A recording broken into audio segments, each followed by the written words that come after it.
When I think about addiction, and I think about my life, I think about my family quite a bit because I came into a family of addiction.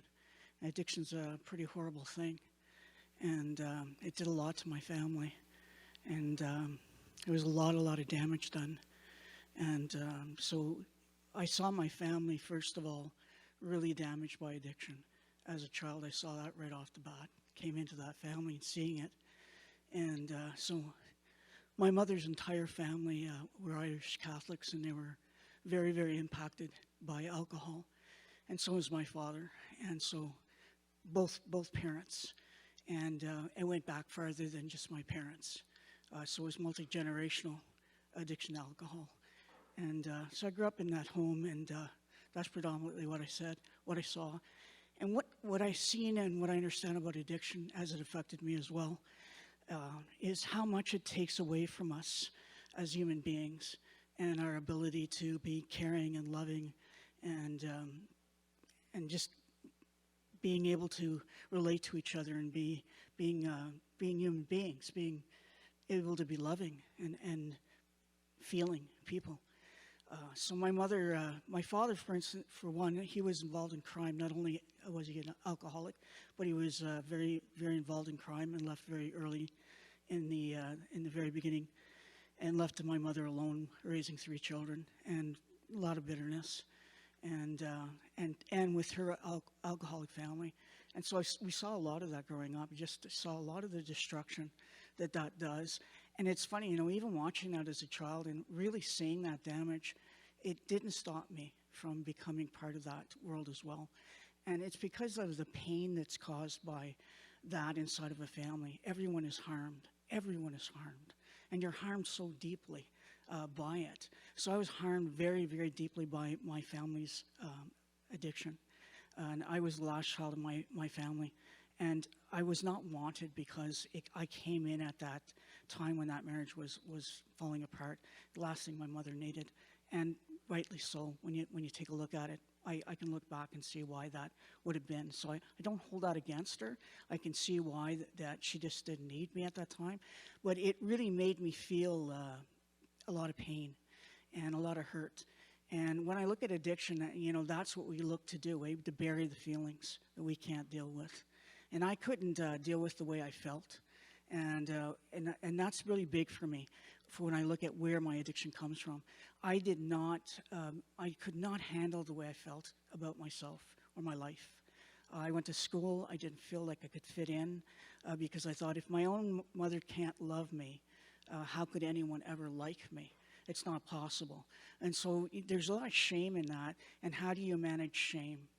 So how do you go to school and stand there and be filled with shame and manage to hold your head up high? You can't. And so, when I was younger, I tried to stand like a stone and, act like nothing bothered me and try to hold that all in. But at some point, you can't do it anymore. And so you fall like everyone else fell to addiction, and I picked up that drink. And it did what I thought it would do, because it seemed like it was doing it for everyone else, is it numbed out what I could not stand, which was the feelings I had. And I wanted to numb those feelings. I didn't want to feel anything. And that's that trick of addiction. What happens, right? You're seeking some sort of way to numb the pain that you feel. And it's generations of pain. That's what everyone was doing. Try to numb all this pain, not deal with this pain, not be able to figure out how to cope with the pain, so we all numbed it. And that's what I did. I went on a long journey of numbing. And it doesn't resolve it. Doesn't resolve it at all. And plus, you build more. You build more pain and you build more shame. Because what comes with addiction is shame. Because what do? You make a lot of mistakes, and your anger and your frustration and your hurt comes out while you're actively using. And now you've got shame. Now you wake up the next day and you can't remember what you did, or you do remember and you wish you didn't. And now you've got shame on top of your sadness and pain and your trauma. And it just gets worse. And so you use more and more and more. And you've got more shame and more things you've done wrong and more stuff that you got to bury. Until what happened to me was, I don't know what it does for others, but I couldn't numb anymore. It wouldn't work anymore. There wasn't enough of anything anymore that was ever going to stop the way I felt. There was not enough drugs in the world that could numb the way I felt. The way I felt was, the end was, take your life. Take your life. There's the way you want to get out of this. Take your life, because there's no way I can survive this anymore. I can't. And everything I did, it was just, nothing was getting better. I went to all the places where other people were using. That's what I did. There was no, who was going to be with me that wasn't? So you gravitate to all those places where all the other people are like you. So the world looks dark and ugly because you can't find anything better, because who are you with? You can't be around people who are not. Nobody would have hung around you that was normal. So you're gravitating to all these people. You can't see any light. There isn't anything better than the world that you're in. So it gets uglier and uglier and uglier and uglier until you think that's all you have. And then the end was, I just wanted to die. You know, I just wanted to die. And that was a blessing for me in one way, I'll tell you. I have 29 years clean, almost 30. And I'll tell you why. The wanting to die is a blessing, because when I went in to get treatment, I went in and said, I'm going to try and see if I can find a better way. And I'll tell you what brought my end was. And it was step one, and I didn't even know what a step was. But I was watching, it's kind of funny, I was watching the Doors movie.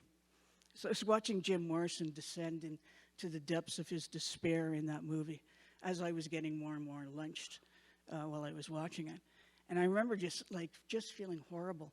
And I remember literally falling to my knees and saying, God, help me. And within like a week, I was in treatment. And I'll tell you, that's not no accident, right? And the thing that I decided to do was, I said, well, I want to die, so here it is. I'm going to go to treatment. I'm going to try to get well, and I'm going to try to do it the hardest. I'm going to make the biggest effort in my life, because if I don't get it right, I'm going to kill myself. Here's the two things. Either I do it right and I live, or I don't and I die.